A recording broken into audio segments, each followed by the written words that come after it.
दोस्तों, रामायण के समय एक समय ऐसा भी था जब बाली और हनुमान जी का भी युद्ध हुआ था। और वो युद्ध कब हुआ था, कैसे हुआ था, चलो आज उसकी बात करते हैं। तो रामायण में बाली का वर्णन है। वानर राज बाली किष्किंधा का राजा था और सुग्रीव का बड़ा भाई था।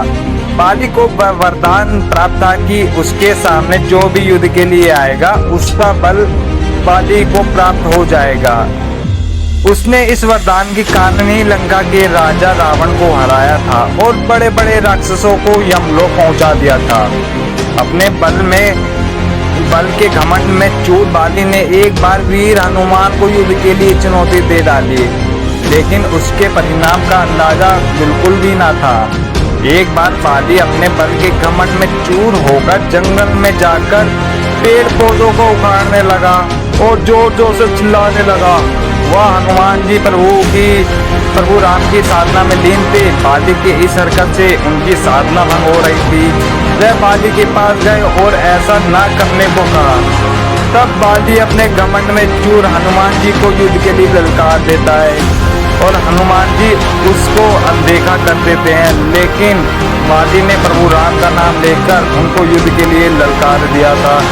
तब हनुमान जी ने युद्ध की चुनौती को स्वीकार कर लिया और युद्ध से पहले हनुमान जी के पास ब्रह्मदेव प्रकट हुए। उन्होंने कहा कि आप रुद्र अवतार हैं, आप में अपार शक्ति है, आप अपने बल का 10वां हिस्सा लेकर ही युद्ध करने जाए और बाकी प्रभु राम के पास रख दे।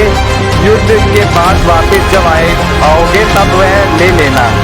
हनुमान ने ब्रह्मदेव की बात मान गए।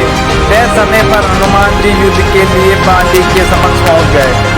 वह प्रभु राम का नाम लेकर बाली के सामने खड़े हो गए। वरदान के अनुसार बाली के शरीर में हनुमान जी की शक्ति प्रवेश करने लगी। पहले बाली बहुत खुश हुआ क्योंकि उसके अंदर शक्ति बढ़ने लगी थी।